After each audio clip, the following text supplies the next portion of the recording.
നമസ്കാരം. വഞ്ചിയൂർ കോടതിയിലെ ജൂനിയർ അഭിഭാഷകയെ ക്രൂരമായി മർദ്ദിച്ചുവെന്ന് പരാതി. സീനിയർ അഭിഭാഷകനായ ബേസ്ലിനാണ് ജൂനിയർ പാറശാല സ്വദേശിയായ അഭിഭാഷക ശ്യാമിലിയെ മർദ്ദിച്ചത്. അഭിഭാഷകൻ മോപ് സ്റ്റിക്ക് കൊണ്ട് മർദ്ദിച്ചുവെന്നാണ് യുവതിയുടെ ആരോപണം. മുഖത്ത് പരിക്കേറ്റ അഭിഭാഷക ജനറൽ ആശുപത്രിയിൽ ചികിത്സയിലാണ്. സംഭവത്തിൽ മുതിർന്ന അഭിഭാഷകൻ ബെയ്ലിൻ ദാസിനെ ബാർ അസോസിയേഷൻ സസ്പെൻഡ് ചെയ്തു. വഞ്ചിയൂർ മഹാറാണി ബിൽഡിംഗിലുള്ള ഓഫീസിൽ വെച്ചാണ് മർദ്ദിച്ചത്. ഉച്ചയ്ക്ക് 12:30 സംഭവം. ശ്യാമിലിയും അഭിഭാഷകനും തമ്മിൽ രാവിലെ തർക്കമുണ്ടായിരുന്നു. ഇതിന്റെ തുടർച്ചയായിട്ടാണ് സീനിയർ അഭിഭാഷകൻ യുവതിയെ മർദ്ദിച്ചതെന്നാണ് വിവരം. അടിയേറ്റ് താൻ ആദ്യം താഴെ വീണു. അവിടെ നിന്ന് എടുത്ത് വീണ്ടും അടിച്ചു. കണ്ടുനിന്നവരാരും എതിർത്തില്ലെന്നും പരാതിക്കാരി പറയുന്നു. ജോലിയിൽ നിന്ന് അകാരണമായി പറഞ്ഞുവിട്ടത് ചോദ്യം ചെയ്തപ്പോഴാണ് സീനിയർ അഭിഭാഷകൻ മർദ്ദിച്ചതെന്നും ജൂനിയർ അഭിഭാഷക അഡ്വക്കേറ്റ് ശ്യാമിലി ജസ്റ്റിൻ പറഞ്ഞു. കഴിഞ്ഞ വ്യാഴാഴ്ചയാണ് ജോലിയിൽ നിന്നും പറഞ്ഞുവിട്ടത്. എന്നാൽ വെള്ളിയാഴ്ച ജോലിയിൽ തിരികെ പ്രവേശിക്കാൻ അഭിഭാഷകൻ ആവശ്യപ്പെട്ടു. തുടർന്നാണ് തിരിച്ചെത്തിയത്. ഇതിനുശേഷം ജോലിയിൽ നിന്ന് പറഞ്ഞുവിടാനുണ്ടായ സാഹചര്യം പറയണമെന്ന് ഇന്ന് അഭിഭാഷകനോട് ആവശ്യപ്പെട്ടിരുന്നു.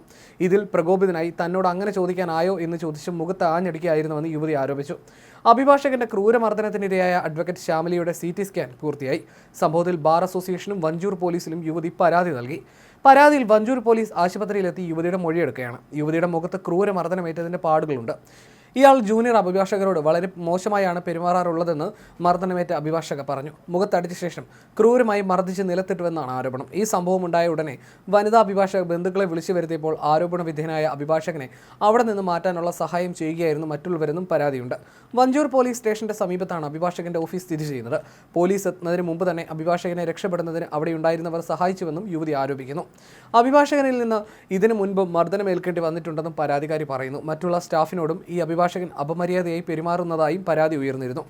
ഓഫീസിൽ കയറി അഭിഭാഷകനെ അറസ്റ്റ് ചെയ്യാൻ പോലീസിനെ അനുവദിക്കില്ലെന്ന് bar association secretary G Muraleedharan പറഞ്ഞതായും പെൺകുട്ടിയുടെ കുടുംബം ആരോപിച്ചു. കാരണം പറയാതെ ജൂനിയർ അഭിഭാഷകരെ ജോലിയിൽ നിന്ന് പറഞ്ഞുവിടുന്നത് അഭിഭാഷകന്റെ പതിവായിരുന്നുവെന്ന് ശ്യാമിലിയുടെ ഭർത്താവ് ഷൈൻ പറയുന്നു. ശ്യാമിലി ജോലിക്ക് എത്തിയതിനു ശേഷം മാത്രം ഇതുവരെ 8ഓളം പേരെ അഭിഭാഷകൻ പുറത്താക്കി.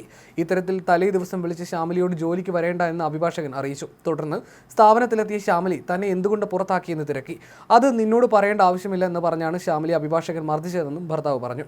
അതേസമയം 2 ജൂനിയർ വക്കീലന്മാർ തമ്മിൽ തർക്കമുണ്ടായെന്നും ഇത് ചോദ്യം ചെയ്യവേ മുഖത്ത് നോക്കി അസഭ്യം പറഞ്ഞുകൊണ്ടാണ് യുവതിയെ മർദ്ദിച്ചതെന്നുമാണ് അഭിഭാഷകന്റെ പ്രതികരണം. യുവതിയെ ജനറൽ ആശുപത്രിയിൽ ഡോക്ടർമാർ പരിശോധിച്ചു. മുഖത്ത് ചതവുണ്ട്. ഇവരെ കൂടുതൽ ചികിത്സയ്ക്കായി മെഡിക്കൽ കോളേജിലേക്ക് മാറ്റുമെന്നാണ് വിവരം.